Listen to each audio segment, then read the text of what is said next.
Hi, welcome to our channel where we share the most intriguing stories. When a Texas veteran returns home to find a towering luxury billboard illegally built on his land, he doesn't call a lawyer, he grabs his tools. What follows is a viral high-stakes war against a corrupt HOA that tried to steal more than just property. They tried to steal silence. I came back from Austin late in the afternoon, dust still clinging to the tires, the sun hanging low over El Paso County like it always does when it wants to remind you who really owns the sky out here. 5 acres of quiet usually greeted me. Fencing, mesquite, the long gravel drive curving toward my house. That day, something felt wrong before I could even put it into words. The horizon looked crowded. I slowed the truck near the highway edge of my land, squinting through the windshield. At first, my brain refused to process what my eyes were seeing. Then it clicked, hard enough to make my jaw tighten. There was a massive billboard planted right on the edge of my property, towering over the drainage culvert like some kind of steel parasite. Bright colors, floodlights, fresh concrete still pale against the dirt. 35 feet tall, easy. You don't miss something like that unless you're blind or dead. I pulled over and got out. The closer I walked, the worse it got. The sign screamed luxury in glossy letters. Horizon Range Estates. New homes from $1.5 million.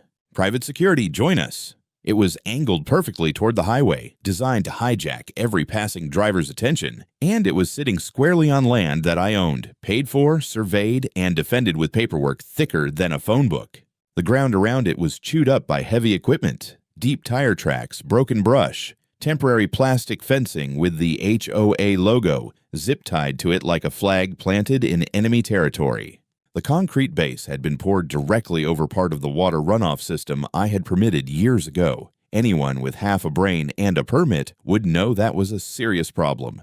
Whoever did this either didn't care or assumed I wouldn't push back. I stood there for a long moment, hands on my hips, letting the anger settle into something colder and more useful. First thing I did was check my phone and pull up my security app. Every camera along that side of the property showed a neat black screen with a cheerful little message telling me the system was offline due to temporary interruption. Temporary my ass. The timestamps lined up perfectly with my trip. Whoever did this knew when I'd be gone, and they knew exactly what they were doing. I walked the perimeter, taking photos from every angle, noting serial numbers on the metal beams, the type of bolts used, the fresh paint still smelling like money, and bad decisions. No permit tags, no city markings, nothing that said this had gone through any legal channel. Just brute force, confidence, and entitlement bolted together in steel and concrete. On the plastic fencing, the logo was unmistakable. Horizon Range Estates Homeowners Association. I laughed once, short and humorless. I didn't belong to any HOA. Never had. My land sat outside their boundaries, and that fact had been tested more than once by developers who wanted what they couldn't have. Every time, the answer had been no. I drove to the entrance of their community, rolled down my window, and asked the board security guard who authorized construction on my land. He didn't look surprised. That told me more than his silence ever could. He said he was just following instructions and suggested I contact the board. I asked which board member had signed off. He shrugged, eyes sliding away, and repeated the line like a trained parrot. Back home, I poured a coffee and sat on the porch, staring at that billboard as the sun dipped behind it, casting a long shadow straight across my field. The quiet I'd built my life around had been violated without so much as a knock on the door. No letter, no call, no negotiation, just a structure dropped onto my property like I wouldn't notice or wouldn't fight. I thought about the cameras being down, about the timing, about how much concrete and steel cost, and how confident someone had to be to pour it on land they didn't own. Whoever was behind this didn't see me as an obstacle. They saw me as empty space. They were wrong. The next morning, I didn't call a lawyer. I didn't email the city. I called Brett Randall. I hadn't served with Brett for over a decade, but we'd never really stopped being in the same foxhole, even if now it was just over bourbon and bad politics. He answered on the first ring, like he was waiting for the call. I didn't even have to explain much. They dropped a 35-foot sign on my land, Brett. Concrete steel. Horizon Range HOA. There was a pause, then a chuckle. Well, hell jazz. I hope they didn't scratch the culvert. They poured over it. Another pause. Then, Give me 4 hours. By 5:30 that evening, Brett's old diesel flatbed came rattling up my driveway, hauling a portable lift, gas-powered angle grinders, and a pair of steel cables thick enough to choke a truck. We got to work just as the sun started sliding behind the horizon. Not for symbolic reasons, it's just easier to work when the HOA patrols aren't watching. But we made damn sure the cameras were. We started with the support braces, cutting the welds one at a time. The billboard hummed slightly in the wind, a low, angry sound. Every slice of steel echoed across the field. We didn't talk much. Just the rhythm of metal against metal, bolts popping, steel groaning like it knew it was about to fall. By the time we dropped the top frame onto the truck bed, we were both sweating through our shirts. I climbed up and spray painted over the gaudy lettering with a message of my own. Trespass this, and see what happens. A bit much, maybe, but cathartic as hell. We didn't stop until every bolt, every support beam, and every chunk of foundation that could be lifted was loaded. The cement base we couldn't fully remove, but Brett had brought a jackhammer. We cracked the edges and left it jagged and useless. Around 10:30 that night, I pulled my truck down to the gated entrance of Horizon Range Estates with the flatbed trailer in tow. No security guard this time, just 2 columns of brick and a motion light. I backed the trailer up to their front gate, got out, and dumped the entire load, metal debris, bolts, concrete chunks, right there in front of their "Welcome to our luxury community" sign. Then I zip-tied a laminated sign to their decorative fence. I'd printed it at home in big black letters: violation of Texas Penal Code, criminal trespass. This is your final warning. Underneath, I taped a printout of my property deed with the boundaries highlighted in neon yellow. On the way back, I posted the footage. Brett had filmed the entire thing, from the first cut to the final dump. It took less than 10 minutes to upload. By the time I took a shower, the video was already climbing past 20,000 views. I didn't even have to add music. The screech of the grinder was soundtrack enough. The title? How to Remove an Illegal HOA Billboard from Your Private Land, Texas Style. By dawn, I had voicemails from 3 local news stations, a property rights podcast, and some guy in Arizona who wanted to send me a bottle of whiskey and an American flag. The comments were full of people saying things like, "This man is a legend," and "This is how you handle Karens with clipboards." I didn't smile. Not really. But I won't lie, it felt good to make noise on my own terms. Around noon, an email landed in my inbox from someone named Karen Cresswell, HOA president. Subject line, legal notice, destruction of property. I didn't open it. I didn't need to. I'd already seen the headline from the local news. Veteran dismantles unauthorized HOA billboard on private land. Video goes viral. They wanted to make this a fight? Fine. I wasn't just ready. I was armed, documented, and apparently trending. I woke up to the sound of my dog barking, not the usual bark, the sharp, short kind she saves for things that don't belong. I got up barefoot on cold tile and stepped outside. No cars, no voices, just a faint metallic rattle like something had brushed the fence. I scanned the perimeter. Nothing, but my gut said otherwise. By the time I finished my coffee, the first knock came.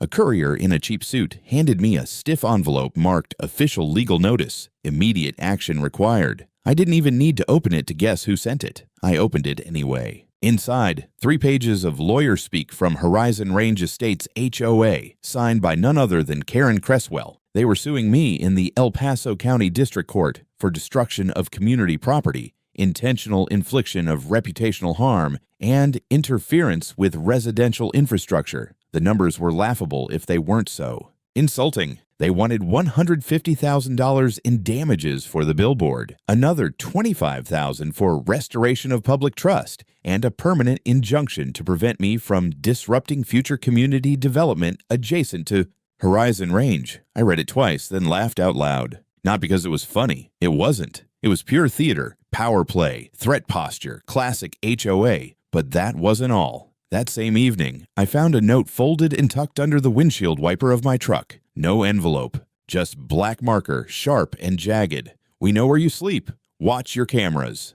There's a tone people use when they're just trying to scare you. This wasn't that. This was colder, calculated. I went straight to the system logs.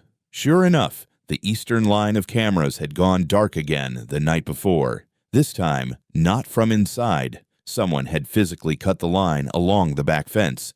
I found the cut the next morning. Clean.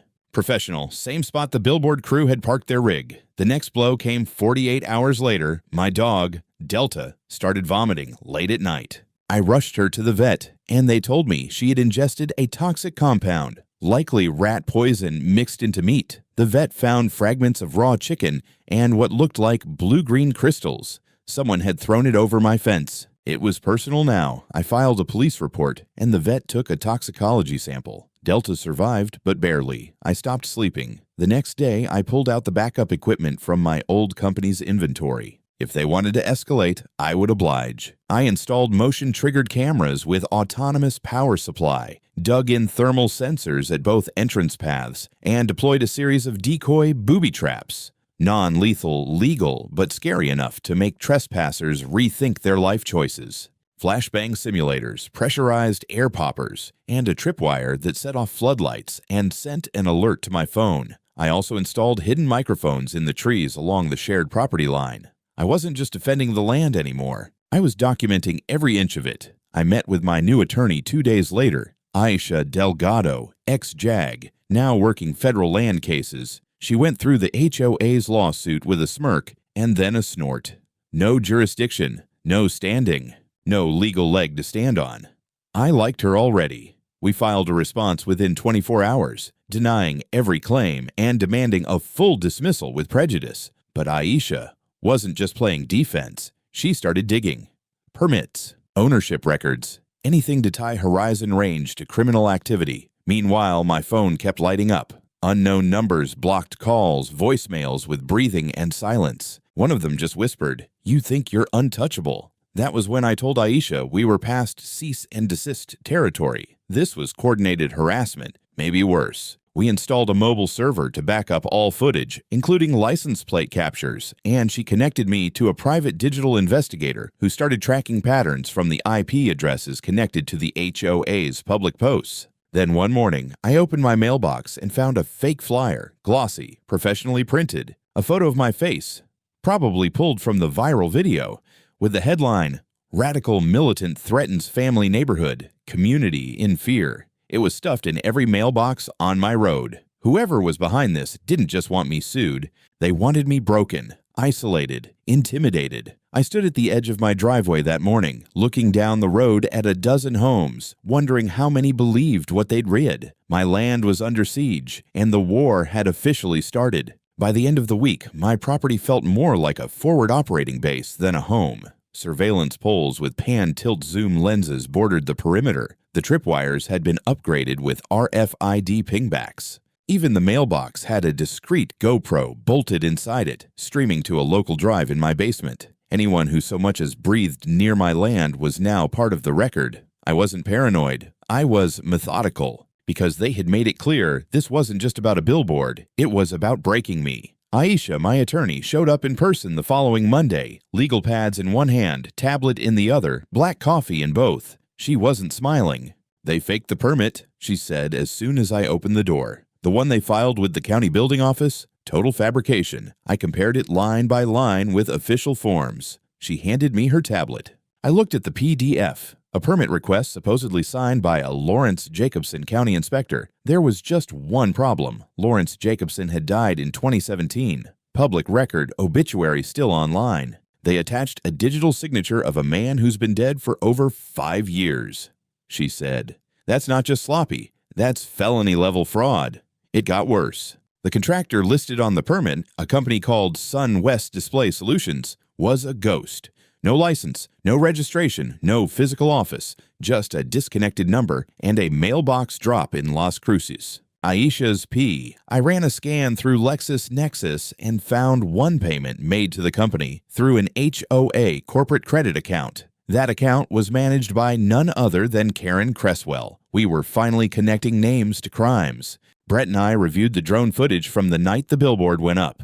The neighbor 2 lots over had let us fly one of Brett's recon drones over the area during the installation window. We found it on the second pass, 2 pickup trucks, 1 white SUV, all unmarked, but the license plate of the SUV was caught for half a second as it turned into the access path. We ran it through a plate lookup service. registered to a James Cresswell, husband of Karen Cresswell, former security contractor, dishonorably discharged after a workplace harassment complaint, and the same man who, according to IP tracebacks, had been responsible for 2 of the anonymous threatening voicemails sent to my number. We brought all of this to the county sheriff's office. Aisha came with a thick binder of compiled evidence, timestamps, property records, drone footage, even the note that had been slipped under my windshield. The deputy who took our report was quiet for most of it. Then he called in a detective from their white-collar unit. That was when I knew we had moved past neighborhood drama. The detective, a man named Rourke, went through the permit page, looked at the dead inspector's name, and let out a low whistle. "You're telling me the HOA president personally submitted this forged document?" he asked. Aisha didn't flinch.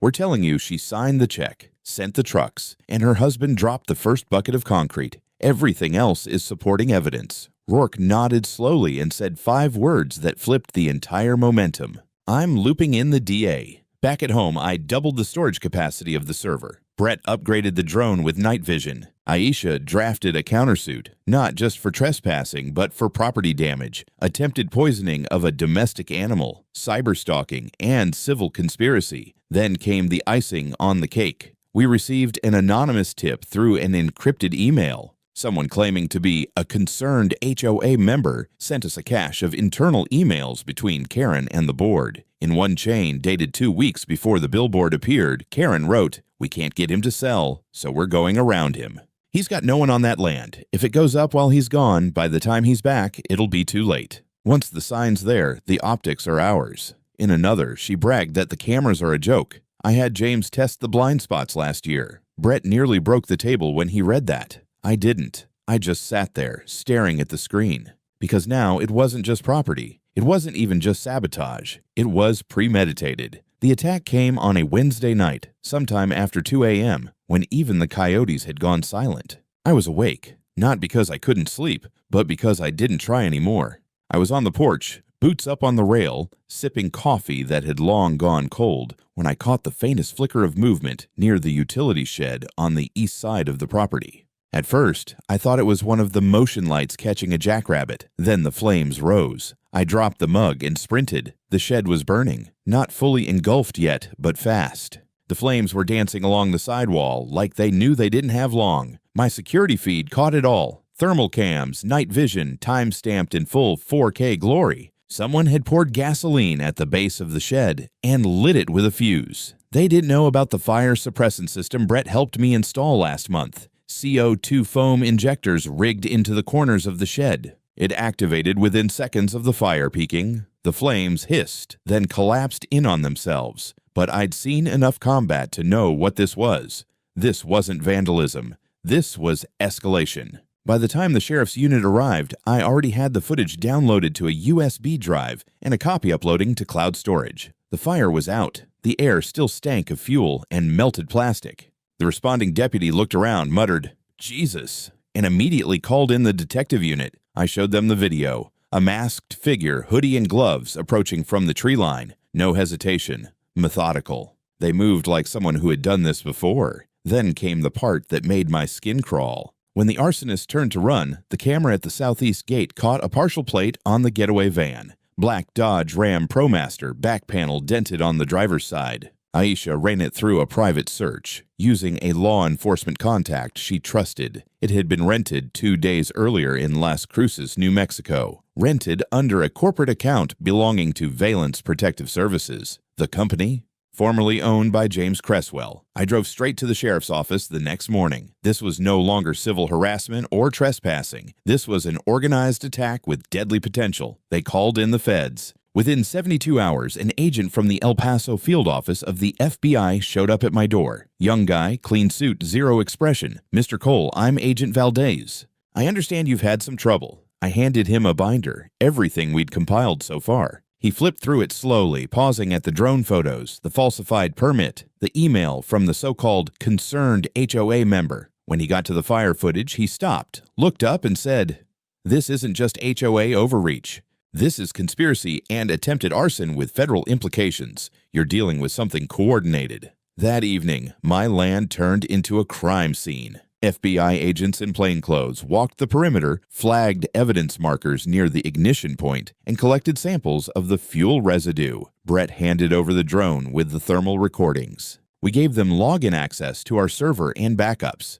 At the same time, Agent Valdez executed a federal request to pull metadata from Karen Cresswell's HOA email accounts. He also ordered a freeze on James Cresswell's financial records. Within a day, they found the purchase logs, 2 5-gallon gas cans, fuse cords, and nitrile gloves, all bought in cash from a hardware store 2 towns over. The timestamp matched the night before the fire. Security footage showed a man matching James's height and build. They hadn't just crossed the line, they'd taken a blowtorch to it.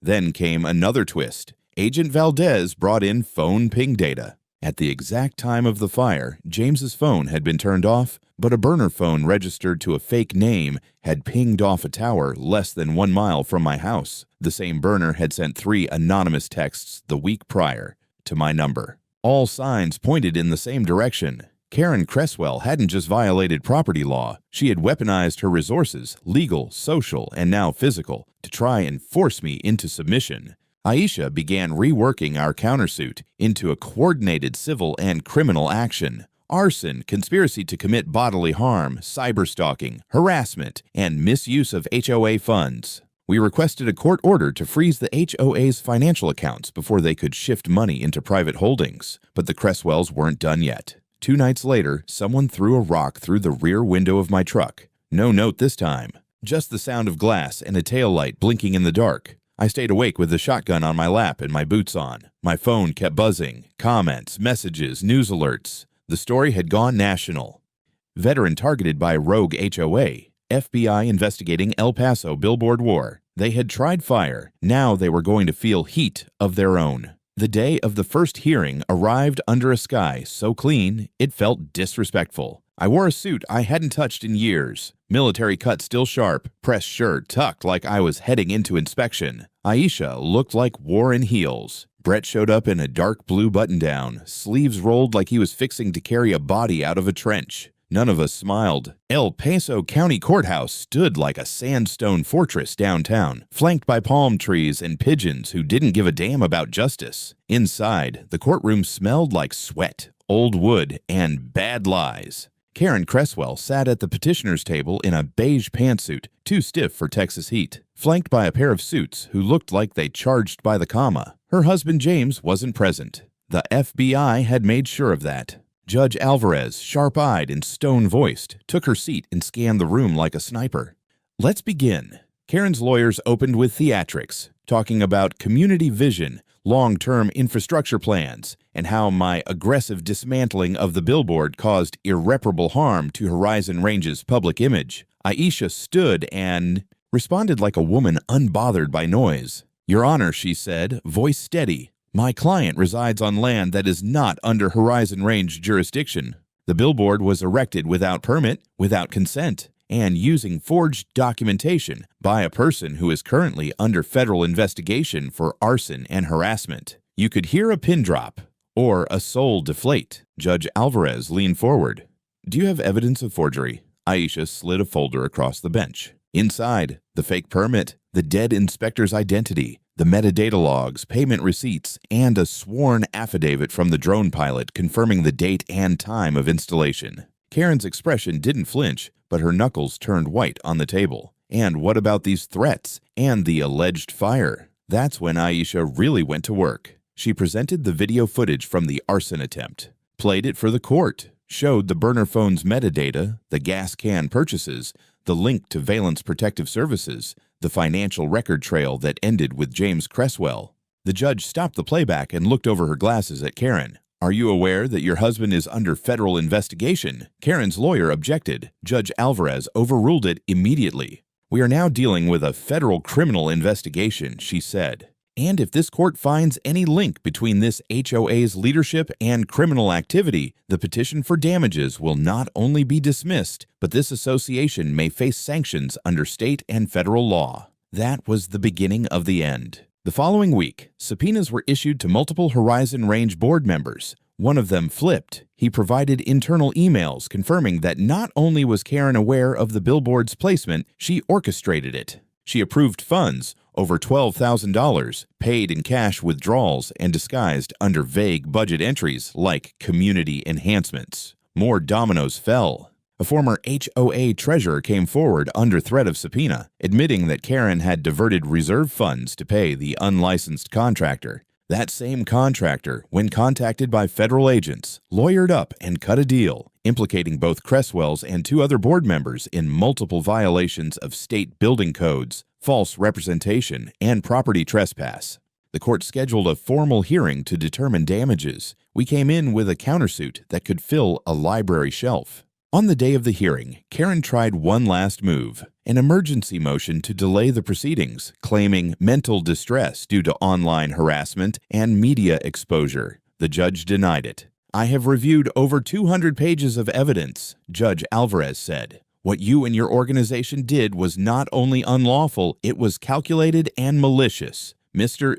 Cole acted within his rights, and given the threats, the arson attempt, and the falsified permits, this court sees fit to rule decisively." Then she looked directly at Karen. "This court hereby orders the immediate arrest of Karen Cresswell for perjury, falsification of documents, and obstruction of justice in connection to an ongoing federal investigation." Gasps rolled through the courtroom. Karen stood slowly, blinking, as the bailiff approached. Her lawyers didn't move. Her mask cracked just a bit when the handcuffs clicked shut. And as for Horizon Range Estates HOA, the judge continued, "This body is hereby fined $250,000 for misuse of funds and ordered to compensate Mr. Cole in the amount of $500,000 for property damage, emotional distress, and legal costs incurred as a result of your unlawful actions." It wasn't over. The judge turned to Aisha and nodded. "Federal authorities will continue their investigation. Mr. Cole, you may be contacted by the U.S. Attorney's Office for further testimony." Outside the courthouse, a media frenzy was already waiting. I didn't speak. I didn't wave. I walked to my truck and drove straight home, where the bulletproof glass on my new rear window gleamed under the sun. That night, Agent Valdez called. They found 4 more properties where Horizon Range had installed unauthorized structures while the owners were on vacation, he said. Same MO. No permits, no consent, fake documentation. "This goes deeper than we thought." He paused, then added, "You may have cracked something bigger than you know." I hung up and looked out at the tree line where the fire had once flickered. There were no shadows now, just security lights humming and Delta snoozing near the porch steps, whole and alive. For the first time in months, I slept. 2 days after the hearing, a moving truck pulled up to the gates of Horizon Range Estates. It was early morning. Sun just peeking over the horizon, casting long shadows down the rows of uniform houses and chemically perfect lawns. I watched through my binoculars from the ridge behind my property, coffee in hand, dog at my side. That truck was the first of many. By the end of the week, no fewer than 13 families had put up for sale signs in their yards. Some of them were the same neighbors who'd supported the HOA's moves for years. Others, I later learned, had no idea what the board had been doing until the FBI started showing up with warrants and questions. Horizon Range wasn't just unraveling, it was hemorrhaging. Karen's arrest had been replayed on every local and state news station, and it didn't take long before national outlets picked it up. Cable news anchors debated the legality of HOA overreach. Property Rights Podcast dissected every line of the lawsuit. Even Reddit got involved. Someone posted a full breakdown of the case under r/legal advice, and it hit the front page in hours. I didn't ask for any of it, but I wasn't hiding from it either. The no trespassing, no HOA movement took off like a brush fire. People from all over Texas and Arizona began messaging me, sharing photos of their own run-ins with abusive associations. Someone started selling t-shirts with my face and the words, "Not in my backyard." Proceeds went to a veterans legal defense fund. I didn't authorize it, but I wasn't mad either. Then came the veterans. At first, it was just Brett and a couple of old friends who wanted to help clean up the damage on my land, patching the scorched siding, reinforcing the fencing, helping to rewire the underground lines. But soon, more started showing up. Some were guys I hadn't seen since Fallujah. Others I didn't know at all. Strangers who came out because they'd heard my story and wanted to stand on soil that hadn't been surrendered. We built something, slowly. A permanent shooting range on the east side of the property, designed by Brett and funded by donations I never asked for. Targets were welded out of the old BILLBOARD scrap metal, poetic justice 10 millimeters thick. The foundation stone bore an inscription, in memory of boundaries they tried to steal. We called it the line, and anyone who trained there knew why. The sheriff's office formally closed its local investigation, handing everything over to the feds. James Cresswell was indicted on 6 counts, including attempted arson and conspiracy to commit property crimes. His bail was denied. Karen, still awaiting trial, tried to issue a public statement from jail, calling herself a victim of political persecution and media distortion. No one listened. The HOA's board officially voted to dissolve the organization, not out of goodwill, but because the insurance company pulled their liability coverage. Meanwhile, Aisha had become something of a celebrity in her own right. She gave a talk at the University of Texas School of Law titled "When Communities Overreach: The Legal Wall Around Private Property." She even asked me to join her as a guest speaker. I declined. But I did testify before the Texas Legislative Committee on Land Use and Zoning. I stood in front of a panel of state lawmakers in starched collars and told them, in plain terms, how close I came to losing everything because someone with a clipboard and a grudge decided their community image mattered more than my legal rights. One of the bills that came out of that hearing, Cole's Law, it barred HOAs from extending influence beyond their defined borders, made falsifying construction permits a felony with mandatory prison time, and required third-party audits of HOA financials in any neighborhood with more than 25 homes. In other words, it made sure this wouldn't happen again. Not to me. Not to anyone. Back home, the land breathed. The burned shed had been rebuilt stronger. The fences stood higher, cameras sharper. My dog Delta trotted along the boundary line like she owned the world, because here we did. And the billboard, gone. Just a patch of disturbed dirt where it once stood, now overgrown with wild grass. I didn't erase the scar. I let it stay visible. As a reminder, the footage of the billboard teardown still circulates every few months. Last I checked, it had over 14 million views across platforms. The top comment reads, "This man just dismantled authoritarianism with a wrench and a camera." I don't know about that, but I do know I took back what was mine, and I didn't ask permission. Winter rolled in slow that year. Texas doesn't do snow the way people imagine. It creeps in, with wind that bites more than it freezes, sky the color of old steel, and silence that drapes over the land like an old military blanket. It had been almost 4 months since the arrest, 3 since the HOA officially disbanded, and about 2 since I last heard the name Karen Cresswell spoken aloud. But some fights don't end when the gavel falls.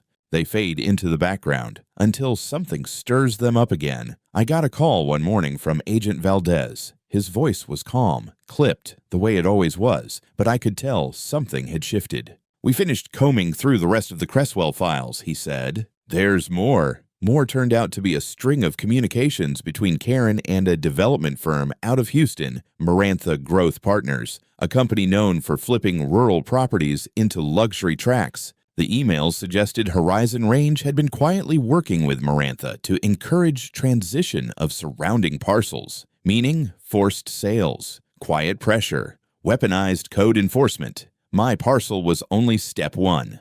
It didn't matter anymore. The firm cut ties after the lawsuit, and with Karen awaiting sentencing, the plan had imploded. But it made it crystal clear I hadn't just been defending my land. I'd been standing in the way of a machine. "You drew a line, Mr. Cole," Valdez said, and they ran into it full speed. Karen eventually took a plea deal, 8 years, federal custody. James got 5, suspended to 2.5 with probation, mostly because his lawyers blamed everything on his wife and PTSD. I didn't care. I wasn't looking for vengeance, just resolution. In March, the state invited me back, this time to Austin, to stand beside a row of lawmakers in suits and dresses who shook my hand like they were thanking me for something heroic. They signed the final vote on Cole's Law right there in front of the press. I kept my words short. This law's not for me. It's for everyone who thinks peace and privacy are worth defending. I meant it. Back home, spring had started to color the hills again.